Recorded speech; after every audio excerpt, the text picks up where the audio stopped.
Sean mentioned that, sorry, I had that off. Sean mentioned that the running game, running offense got sort of the deep dive treatment among other areas this week. From your standpoint, what did that entail? Well, I'd say every area did. That's what you do in a bye week. It's what we've always done in the bye weeks in the 20 years that I've been part of the National Football League when we've had them.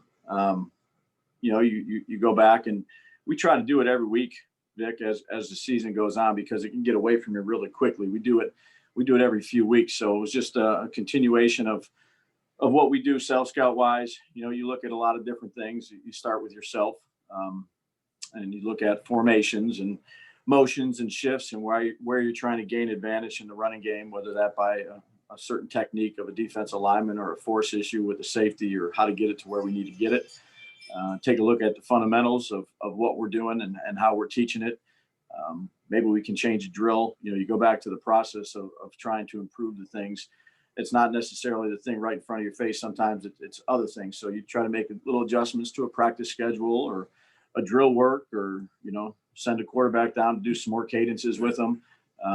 But it's not just the run game, Vic. We did it with, the passing game and situational stuff. And, it was a good week to really dive into all that stuff. Again, it's something that we do.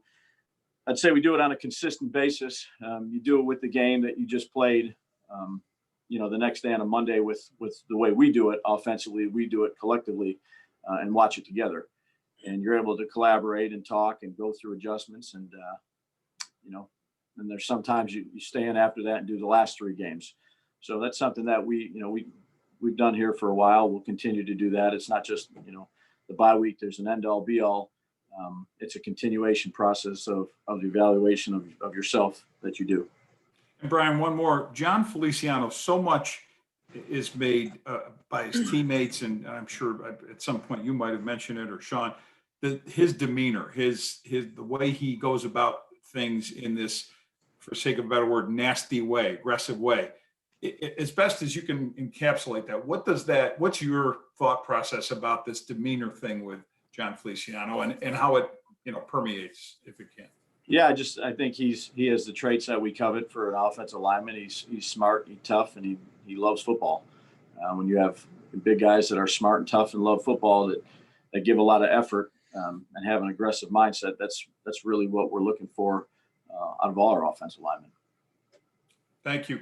Thank you. Hey, Brian, it's John Scott. Hey, John. How you doing? Good. How are you? Good.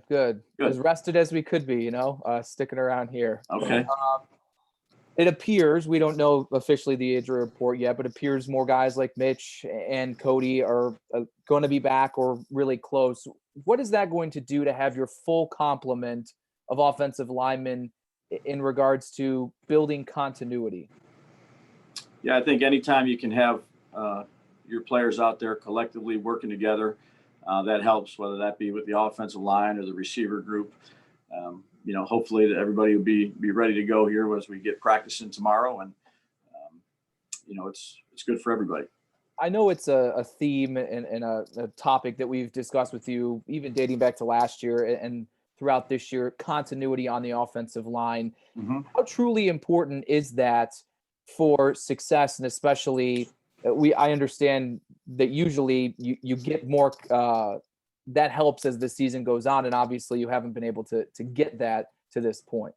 Yeah. I mean, playing well helps. That's what really helps is playing well and communicating. And again, you have calls and things like that the guys communicate with, whether it's a right guard communicates with the right tackle or the center communicates with everybody. When you have a group in there that can do it on a consistent basis, maybe that quickens up a little bit. But again, we have confidence in the guys that we have out there to go ahead and work together, whoever that may be. There's probably not a lot of lines that have played this year that have a lot of continuity. So, our job is to make sure that we teach all our guys what they need to do and that they go out and they do it well. Thanks, Brian. Thank you. Hey, Brian, Adam Bonini. Hey, Adam. Hope you had a good bye. Vic had asked you about, the run game, and I'm more interested in kind of your general evaluation, maybe some of the things, very much including the passing game, which is put up some impressive numbers over this portion of the season and looking down the stretch here. What can you describe about what was revealed during that kind of deep dive analysis? Yeah, I mean, really a lot, Adam. It'd be a long answer to, I'd say, a question that is an important question for all of us. We've improved in some areas and in the passing game, and there's other areas that we can continue to improve on. Numbers all aside, what you're trying to do when you're looking at it is really, dive deep into the details, whether that's the start of the formation, our alignment, our splits, our communication with the protection aspect of it, the quarterback's reads, how we do in scramble drills, potential quarterback checks, audibles, check with me's. There's so many different things that you evaluate, and each coach does it by their position.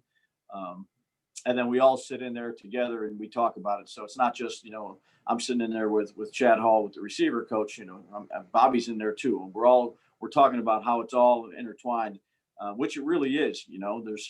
There's cause and effect for every play that we have, that each position group, and that starts with me, has to be on the same page in order for a play to work offensively. For the most part, it's tough in this league to have 9 guys doing one thing and 2 guys doing the next, or it's tough if you get a play call in later and they don't have time to adjust. We're all in this together. We're working together to make sure we're improving. Again, that's something that we try to do on a week-to-week basis, because that's what you need to do in this league. But there were a lot of things that we made some improvements on from what we talked about in the offseason and last year, and there's certainly things that we can do better. And we'll have a challenging team that comes up that does a good job of rushing the passer this week. All right, Brian. Thank you. Thank you. Hey, Brian, it's Kim Jones. Can you hear me okay? Yeah, Kim, how are you? Great. I'm fine. Thank you. And I Good. hope you are too. Thanks. Every coach I've covered, who makes anything of himself, I think has a tough love aspect to his job, right? I mean, you have to correct, whether you have a winning record or not, you have to be able to get better in this league. I'm just wondering, how receptive is your group as an offense to those criticisms and that idea that you have to challenge them? And is there anyone in particular on the offense who helps you set that tone?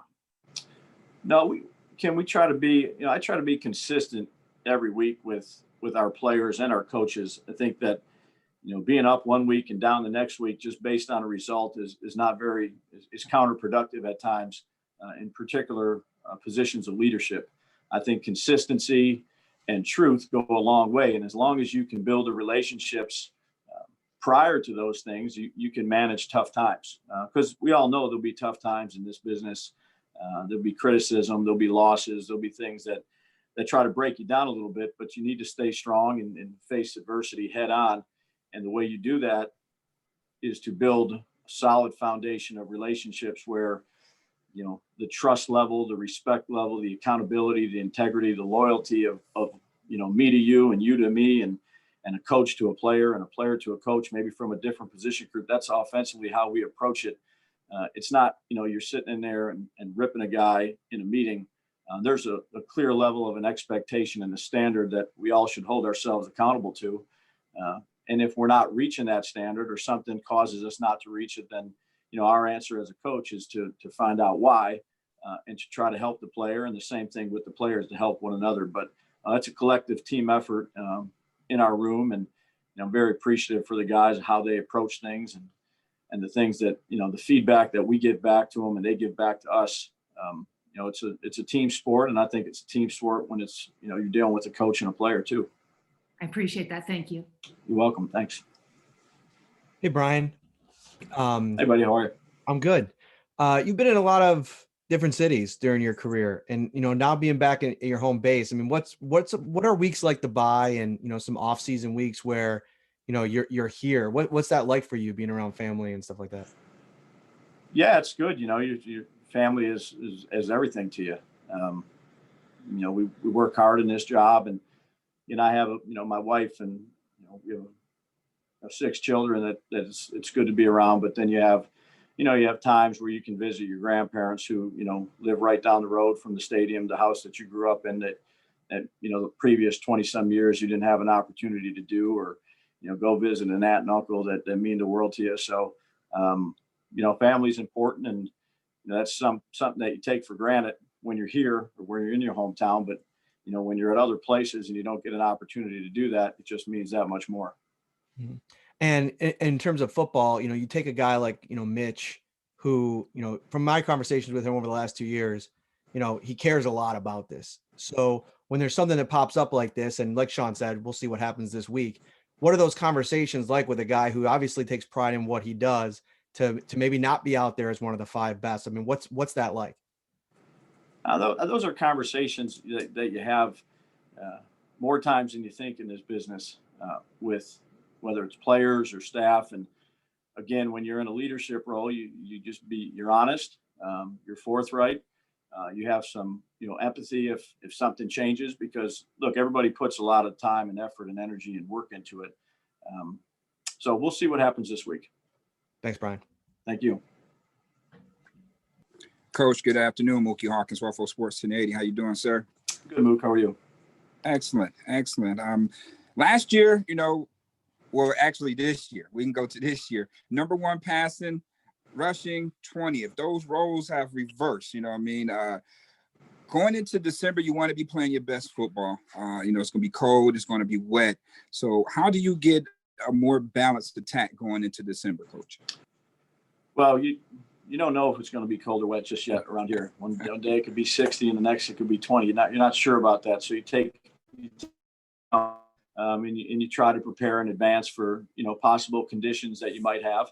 And again, what we're always going to do is what we think is best for our offensive football team to attack a defense, whether that's throw it 50 times or run it 50 times, or have some type of balance. I can't tell you exactly how the game's going to go, but that's a philosophy that I was brought up in this business. And it's a philosophy that I believe in. And whatever that entails, again, it doesn't matter, how we get it done. It just matters if we get it done. Right about that, Coach. Good luck this week. Thank you. All I right. want to wish you guys all a happy Thanksgiving and a safe Thanksgiving with you and your families. Yes, Hope sir. you have a good turkey day.